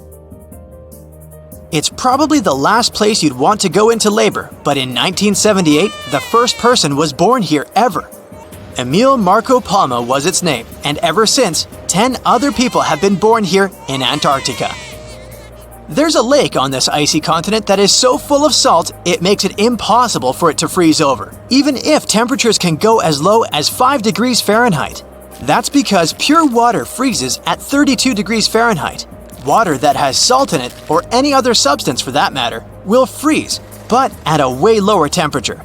That lower temperature is adjustable depending on the substance itself and the amount that has been placed into the water.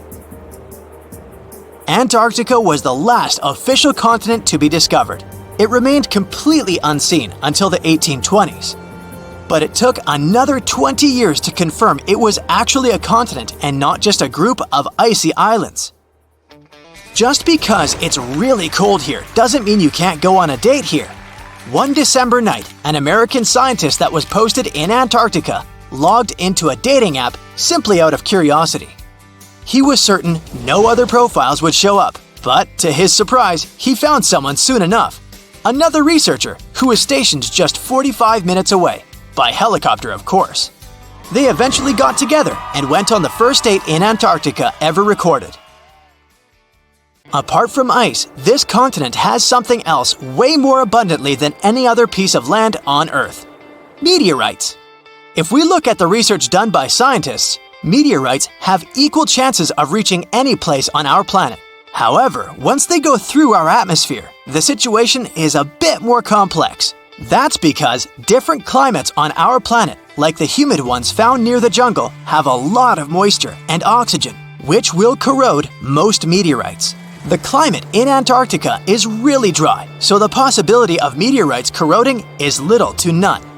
More so, it's way easier to spot these rocks on the icy white surface of this area than in any other place on Earth. If you're not scared of the cold, you'll surely freak out when you hear about the winds here. That's because Antarctica is for the most part the windiest place on Earth. Wind speeds have been reported here to reach even 200 miles per hour. This just in, the world's oldest pyramid was built during the last ice age. And I'm not even talking about Egypt. I'm saying our ancestors might have spewed a 27,000-year-old pyramid in West Java. Gunung Padang is not exactly shouting pyramid. It's more of a mound with huge scattered stones tossed all over it. But local people seem to revere it, and they have for centuries. It wasn't until recently that the Indonesian authorities decided to excavate a bit deeper to see what all the fuss was about. They ended up finding the remains of a human settlement.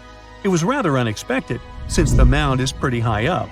This excavation could only prove there were humans in the area as far back as 45 BCE, which sounds reasonable. It was up to an Indonesian geologist named Donny Hillman to prove that Gunung Padang is the world's first pyramid. He used all sorts of new technology to support his claim. Our guy used carbon dating, which digs deep into the earth and takes whole chunks of soil. He found layers and layers of constructions, like he was digging up Rome and finding ancient buildings buried in the ground. His research proved that there had been caverns and even rooms down there, which could only mean one thing: humans. As for the rocks located up in the mound, they were most likely strategically placed by the people who lived there back in the day. They needed a place to meditate, so they arranged things in a harmonious way. Their smooth surfaces wouldn't be the result of years of erosion, but the works of great sculptures, the Michelangelos of their day, let's say. If this is all for real, then human civilizations began way before we think they did. Our ancestors, the Paleolithic humans, didn't have what it took to be considered a civilization, especially not the tools and knowledge to build pyramids. They needed a lot of masonry skills, which weren't all that available during the last ice age. His peers don't share this view, though. They could believe Hillman's theory if he had found evidence such as charcoal and bone fragments, but he didn't. Flint Dibble, another archaeologist, says that without concrete evidence of human activity, there's no proof of an actual pyramid. In this case, all the data proves is that the soil in the mound dates back to 27,000 years ago. He thinks the rocks on top of the mound just slipped down the hill, like rocks normally do. Only a complex society would have managed to build a stepped pyramid like they claim it was. But according to Bill Farley, an American archaeologist, there's just no reason to believe there were any settlements in Indonesia during the last ice age.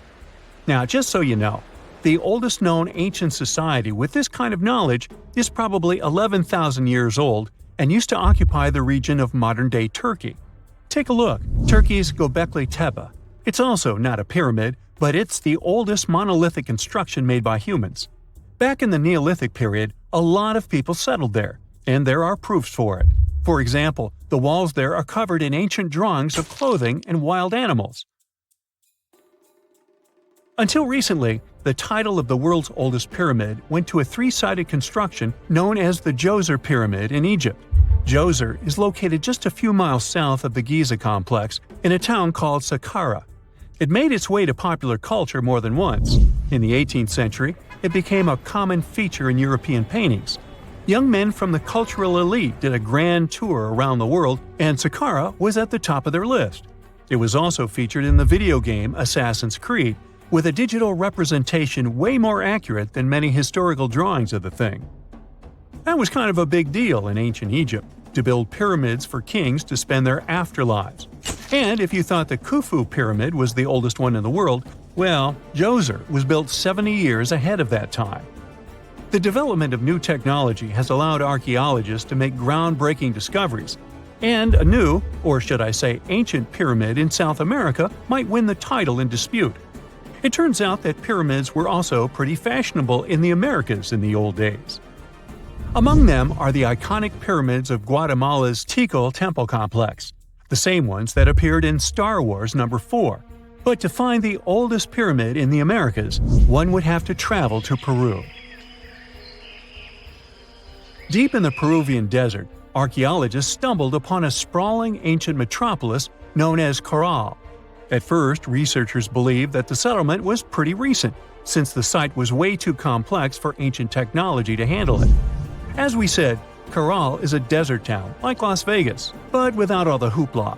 This means no easy access to water, and for cities like these to thrive, they need a considerable irrigation system, which leads us back to complex technologies.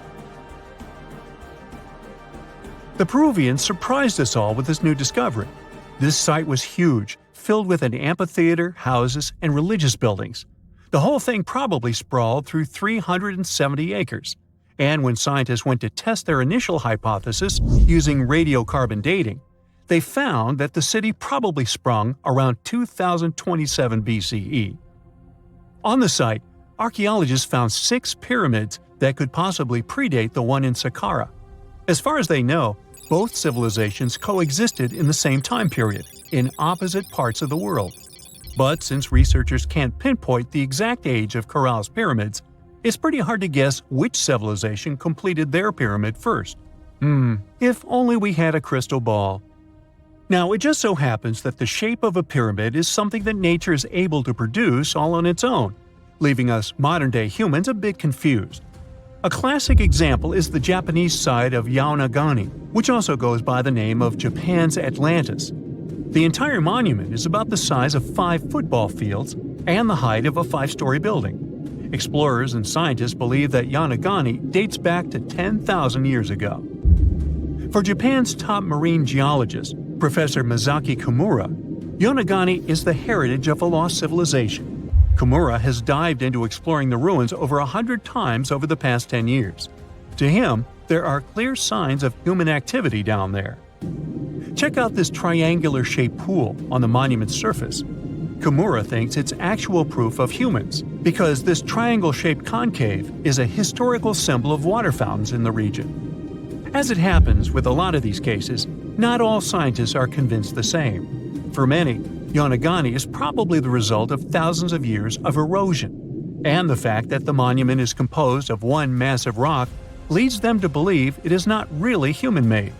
Sure, these huge basalt columns may look like the ruins of a palace, but they're most likely the result of the intense volcanic activity in the region. And speaking of natural formations that really look like a human made it, a pyramid on Mars has been a hot topic lately. Humans have been keenly trying to prove that there is life on Mars for quite some time. But some are stretching it really far, saying that little green or gray people built a pyramid on the planet to try and build their own civilization. This picture was taken over a decade ago by the Mars Reconnaissance Orbiter, the MRO, but it started to resurface recently. It shows what looks like a 3-sided pyramid. Some people claim that the smooth side of the pyramid could only be the effect of otherworldly work. Then science comes along and explains that Mars is home to one of the deepest canyon systems in the whole solar system. The so-called pyramid is located in what is known as the Kandor-Chasma region. This Martian region has a bunch of similar formations that are nothing more than the result of erosion. Nothing supernatural going on there, apparently. 2 centuries ago, a 31-year-old Frenchman stormed into his brother's office in Paris. He had only one thing to share. "I've got it!" The man was so excited that he immediately collapsed. He spent the next 5 days in bed recovering his health. Who was this mysterious person, and why was he so thrilled? Jean-François Champollion made one of the greatest scientific breakthroughs in human history. He had cracked the code of Egyptian hieroglyphs. This enabled scientists to finally unravel the secrets of this ancient civilization. They weren't able to read hieroglyphs for nearly 2,000 years.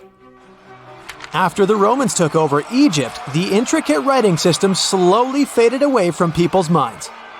The last of the hieroglyphic texts date back to the 4th century. For thousands of years, Egyptians used images to show their lives.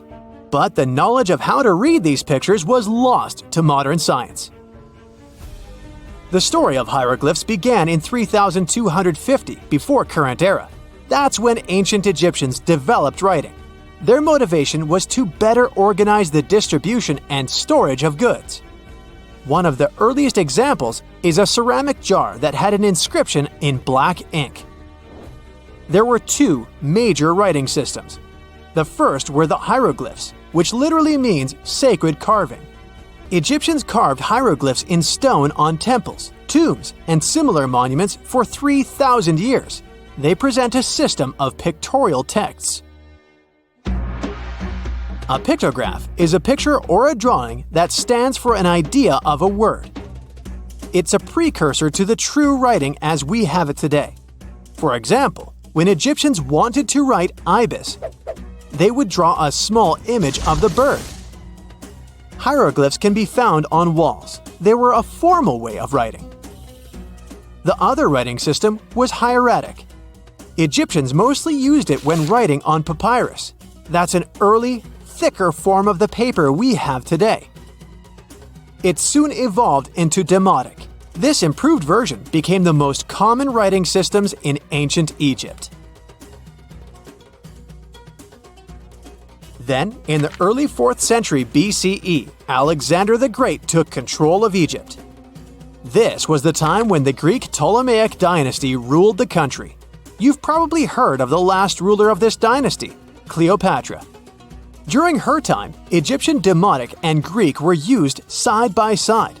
The two started mixing, and by the year 100, a new language emerged, Coptic. It slowly replaced the ancient writing system.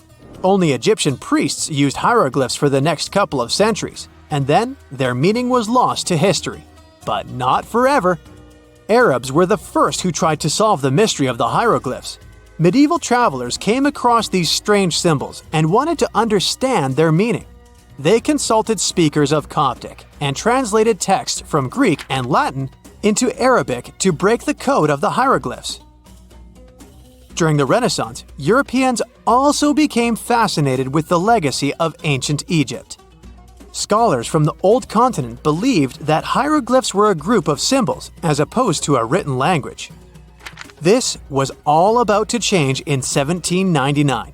A year earlier, Napoleon, the famous French ruler, arrived in Egypt. His subordinates constructed a fort that dated back to the 15th century. Rashid, or Rosetta, was a port town in the northeast of Egypt, near Alexandria. One section of the old fortification wall contained an interesting slab inside. The stone tablet was made of a granite-like rock. It was just 40 inches high and 30 inches wide. It contained 3 distinctive sections of text carved into it. The letters were in 3 scripts and 2 languages: hieroglyphs, Demotic, and Greek. It was a fragment of a larger ancient stela.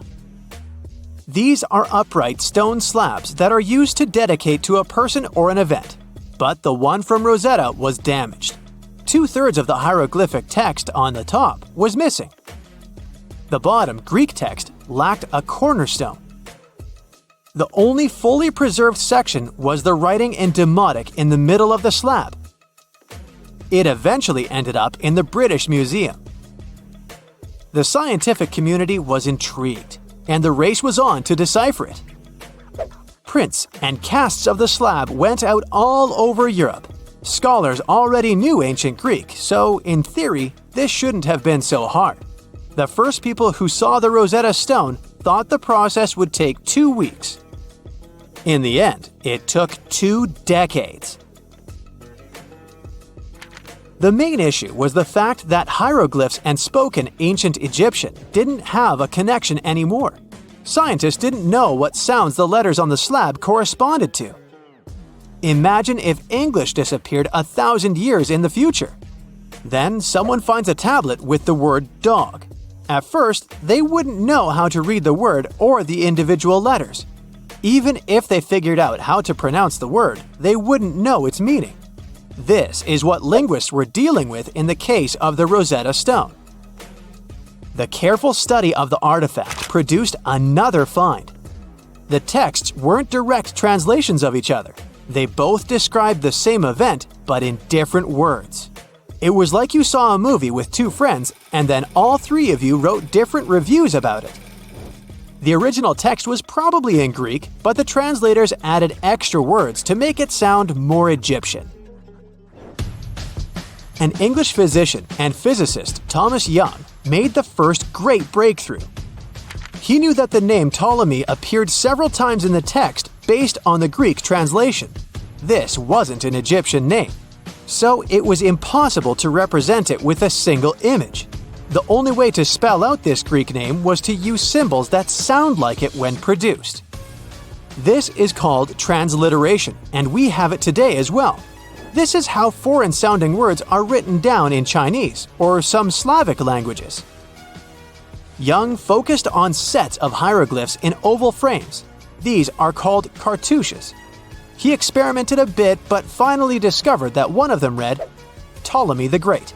The individual hieroglyphs that made up this name corresponded to sounds needed to produce it. This is where our mysterious man from the beginning of the video enters the picture. Champollion picked up where Young left off. He knew Coptic, so the Frenchman was able to determine what many other hieroglyphs sounded like. The eureka moment was close. It came while he was studying a cartouche from a site dedicated to Ramses II. It had 4 symbols.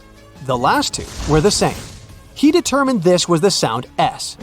The first symbol was the sun. This is Ra or Re in Coptic. So the cartouche read Ra something SS. Can you already guess the name? Of course, it's Ramses. This breakthrough finally cracked the code. Ancient Egyptian wasn't a mishmash of cool-looking images. It was a phonetic language that Jean-François Champollion discovered in September of 1822.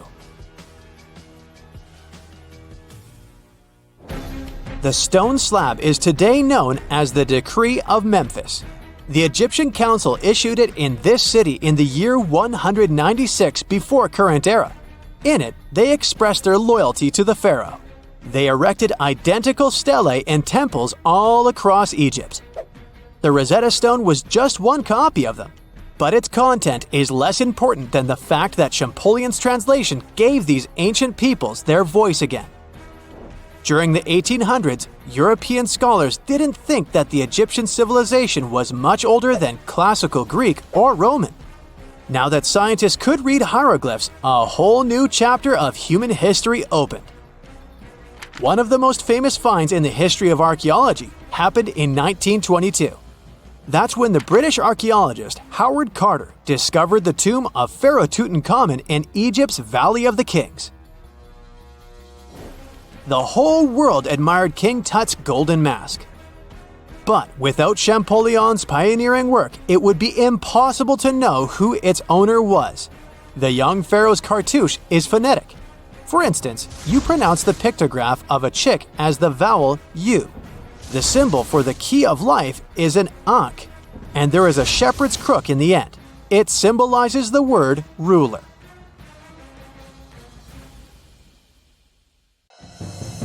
There's this interesting ancient site near St. Louis, Missouri, that a lot of people don't know about. It's called Cahokia, and it used to be a huge city with up to 20,000 people living there back in the 11th century. It's full of these massive earthen mounds that were built by hand, and the biggest one is still there today, at the Cahokia Mound State Historic Site. Even though we don't know everything about this civilization, researchers have been able to piece together some information from the remains they've found. For starters, they found some pretty old teeth at this site. After studying their appearance and structure, scientists suggest that a lot of different indigenous groups lived there. About a third of them came from other areas in the middle of the continent, which they figured out by studying the different levels of various substances in the teeth.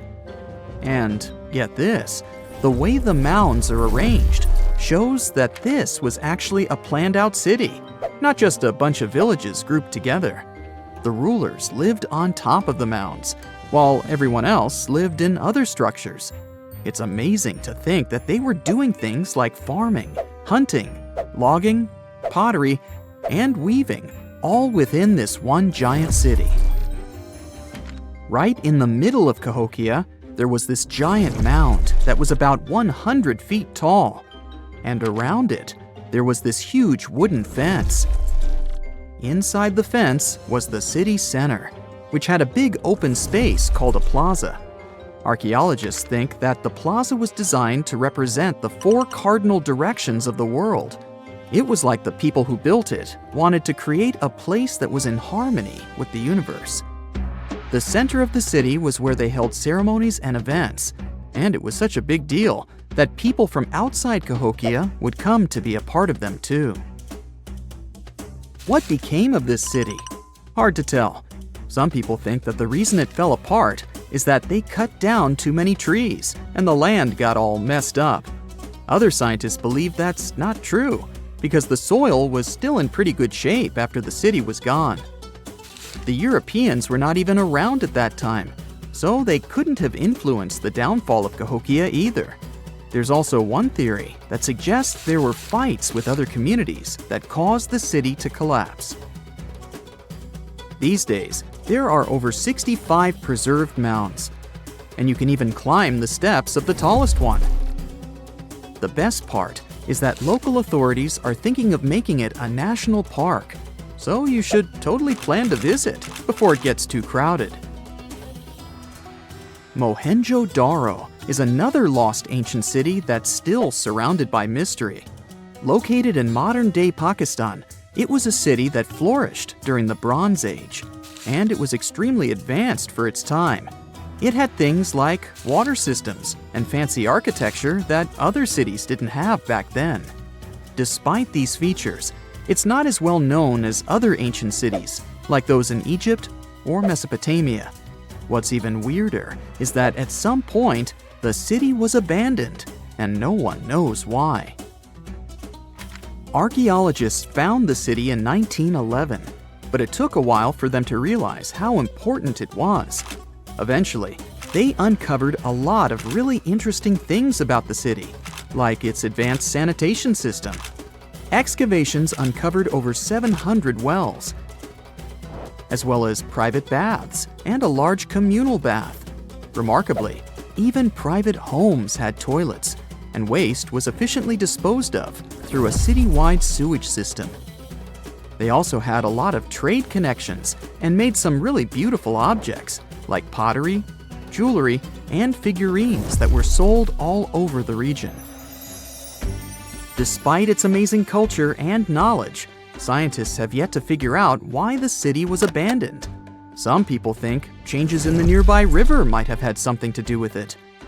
The writings that the people of Mohenjo-Daro left behind are still a complex code, even for the most skilled specialists, making it even harder to piece together their history. Have you heard of the lost city of Kolmanskop?